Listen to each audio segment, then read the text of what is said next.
तो प्यारे विद्यार्थियों नमस्कार, स्वागत है आप सबका एक और नए वीडियो में। प्यारे विद्यार्थियों, आज हम यहाँ पर देखने वाले हैं त्रैमासिक परीक्षा 2024-25 के लिए कक्षा 11वीं का राजनीति शास्त्र विषय का पूरा क्वेश्चन पेपर और इसका पूरा सॉल्यूशन। तो चलो जल्दी से हम आगे बढ़ते हैं, समझते हैं कि आपका कक्षा 11वीं का राजनीति शास्त्र विषय का क्वेश्चन पेपर किस प्रकार का आपसे परीक्षा में पूछा जाएगा। पूर्णांक होगा आपके पेपर के लिए 80 अंकों का और कुल आपसे 23 क्वेश्चन पूछे जाएंगे। तो यहाँ से आप सब लोग इनको देख लें और अच्छे प्रकार से पूरा का पूरा समझ भी लें। अब इसमें पहला क्वेश्चन पढ़ते हैं, क्या लिखा है।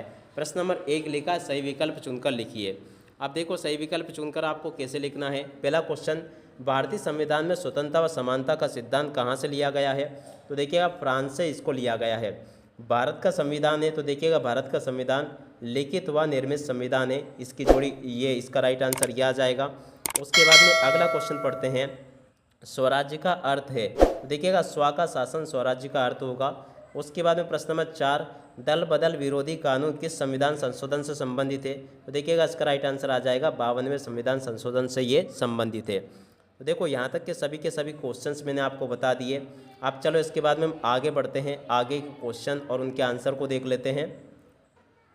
तो देखिएगा यहाँ पर जो क्वेश्चन आपसे पूछा गया है प्रश्न नंबर 4, दल बदल विरोधी कानून किस संविधान संशोधन से संबंधित है। तो देखिएगा ये जो है ना 52वें संविधान संशोधन से संबंधित है। अगला क्वेश्चन, राष्ट्रीय मतदाता दिवस मनाया जाता है। तो देखिएगा राष्ट्रीय मतदाता दिवस 25 जनवरी को मनाया जाता है, इसका राइट आंसर यह आ जाएगा। उसके बाद में चलो हम आगे बढ़ते हैं, अगला क्वेश्चन। तो देखिएगा अगला क्वेश्चन ये लिखा है, भारतीय संविधान में अनुसूचियाँ है। तो देखिएगा प्यारे विद्यार्थियों, भारतीय संविधान में 12 अनुसूचियाँ है, इसका राइट आंसर यह आ जाएगा। तो देखिएगा यहाँ तक के सभी क्वेश्चंस और उनके आंसर्स मैंने आपको बता दिए हैं। तो आप सब लोग इनको अच्छे प्रकार से कंप्लीट जरूर कर लें। और उसके बाद में देखो हम यहाँ से इन क्वेश्चन को देखते हैं, रिक्त स्थानों की पूर्ति कीजिए। तो देखिएगा रिक्त स्थानों की पूर्ति आपको कैसे करनी है। पहला question, A theory of justice पुस्तक के द्वारा लिखी गई। तो देखिएगा ये जो पुस्तक है ना, जॉन रॉल्स के द्वारा इसको लिखा गया है। अगला क्वेश्चन, भारत के राष्ट्रपति का कार्यकाल होता है। तो देखिएगा भारत के राष्ट्रपति का कार्यकाल होता है 5 वर्ष। कितना? 5 वर्ष। अगला क्वेश्चन, व्यावसायिक प्रतिनिधित्व का समर्थक है। तो देखिएगा व्यावसायिक प्रतिनिधित्व का समर्थक जीडी कोल है। कौन है? जीडी कोल। उसके बाद में अगला क्वेश्चन, राजनीतिक दलों को चुनाव चिन्ह प्रदान करता है। तो देखिएगा राजनीतिक दलों को चुनाव चिन्ह कौन प्रदान करता है? चुनाव आयोग, इसका राइट आंसर आ जाएगा। तो देखो यहाँ तक के सभी क्वेश्चंस और उनके आंसर्स मैं आपको बता चुका हूँ। अब चलो इसके बाद में हम आगे बढ़ते हैं, आगे के क्वेश्चन और उनके आंसर को देखते हैं। तो देखो प्रश्न नंबर 5 जो लिखा है ना, इसमें इस प्रकार के क्वेश्चन पूछे जाएंगे, भारत निर्वाचन आयोग में एक मुख्य चुनाव आयुक्त व अन्य निर्वाचन आयुक्त होते हैं। तो यहाँ पर आपको निर्वाचन लिख देना है। अगला क्वेश्चन, भारत में वोट डालने की उम्र है। तो देखिएगा 18 वर्ष है। उसके बाद में अब अगला क्वेश्चन पढ़ते हैं, ये क्वेश्चन आपके पेपर में पूछे जाएंगे, सत्य असत्य लिखिए। सत्य असत्य आपको कैसे लिखने हैं। पहला क्वेश्चन, स्वतंत्रता ही सामाजिक न्याय का मुख्य तत्व है। तो देखो ये बिल्कुल आपका सत्य होगा। ग्रामर और पॉलिटिक्स रचना जॉन रॉल्स्की की है। तो देखो ये भी आपका सत्य होगा। प्लेटो के गुरु अरस्तु थे। तो देखो ये भी आपका असत्य होगा। पॉलिटिक्स के रचयिता कार्ल मार्क्स है। तो देखिएगा ये भी आपका सत्य हो जाएगा। उसके बाद में भारतीय संविधान ने भारत के नागरिकों को 7 मौलिक अधिकार प्रदान किए हैं। तो देखिएगा इसका राइट आंसर ये भी आपका असत्य हो जाएगा, इसको भी आप लोग देख लें।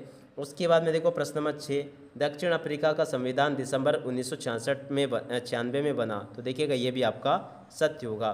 तो देखिएगा इस प्रकार से आप सब लोग इन क्वेश्चन को देख लें और इन सभी क्वेश्चन के आंसर को भी आप लोग समझ लीजिएगा। टोटली आपके पेपर में परीक्षाओं में ऐसे प्रकार के क्वेश्चंस पूछे जाएंगे जैसे कि आज मैं यहाँ से आपको बता रहा हूँ। अब चलो जल्दी से हम आगे बढ़ते हैं, आगे के क्वेश्चन को देखते हैं। तो देखिएगा आगे आपके पेपर में इस प्रकार के क्वेश्चंस होंगे। प्रश्न नंबर 4 को देख सकते हो, सही जोड़ी का मिलान कीजिए। तो देखिएगा सही जोड़ी का मिलान कैसे करना है। प्रतिभा पाटिल की जोड़ी आपकी मिल जाएगी किससे? राष्ट्रपति से। और पहले ये राष्ट्रपति थी, मगर आप यहाँ पर देख लेना द्रौपदी मुर्मू लिखा आ सकता है। क्या आएगा? द्रौपदी मुर्मू, ठीक है ना, क्योंकि अभी जो राष्ट्रपति ना द्रौपदी मुर्मू है। तो यहाँ से आप सब लोग इस प्रकार से देख लेना। अगला क्वेश्चन देखते हैं, विधायिका का कार्य। तो देखिएगा कानून बनाना।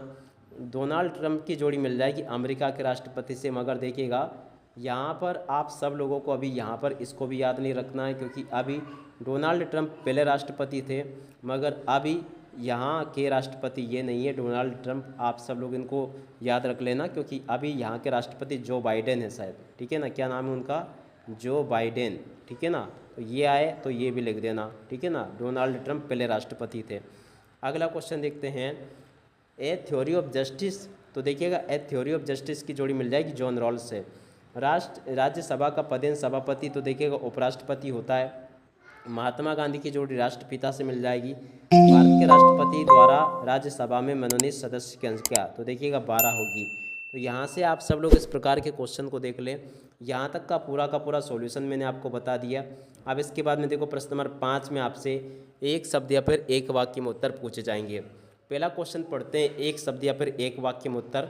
तो देखिएगा यहाँ पर लिखा है सामाजिक न्याय क्या है। जी हाँ प्यारे विद्यार्थियों, यहाँ से आपको सामाजिक न्याय की परिभाषा आपको लिखनी होगी।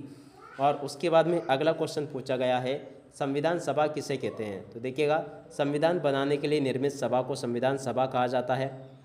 अगला क्वेश्चन देखिएगा, ये क्वेश्चन नंबर 3 लिखा है, 4 भारतीय राजनीतिक चिंतकों के नाम। देखिएगा 4 भारतीय राजनीतिक चिंतक कौटिल्य है, मनु है, कामंदक है और याज्ञवल्क्य है। उसके बाद में प्रश्न नंबर 4, स्वराज्य का क्या अर्थ है। तो देखिएगा स्वयं का शासन ही स्वराज्य है। उसके बाद में अगला क्वेश्चन, शिक्षा का अधिकार किस अनुच्छेद में। तो देखिएगा अनुच्छेद 21A में ये दिया गया है। आप सब लोग इसको भी समझ लें। अगला क्वेश्चन, समता का अधिकार क्या है। तो देखिएगा किसी के साथ भेदभाव ना किया जाए, इसे ये समता का समानता का अधिकार कहते हैं। अगला क्वेश्चन पढ़ते हैं इसके बाद में। देखिएगा प्रश्न नंबर 7 लिखा है, शोषण के विरुद्ध अधिकार किस अनुच्छेद में है। तो देखिएगा शोषण के विरुद्ध अधिकार अनुच्छेद 23 और 24 में है। यहाँ से आप सब लोग इनको देख लें। उसके बाद में देखो प्रश्न नंबर 6, मार्क्सवाद क्या है, सामूहिक उत्तरदायित्व क्या है, संवैधानिक उपचारों का अधिकार क्या है, राज्य की नीति निर्देशक तत्वों को समझाकर लिखिए, मौलिक कर्तव्य क्या है, ये भी आपके पेपर में आएगा। और उसके बाद के क्वेश्चन यहाँ से देख ले आप सब लोग, जैसे कि समानुपातिक न्याय का सिद्धांत आपको बताना है। उसके बाद में देखो स्वतंत्रता क्या है, उसके प्रकारों को लिखिए, ये भी आपके पेपर में आएगा। प्रतिबंध क्यों आवश्यक है, उदाहरण देकर समझाना है।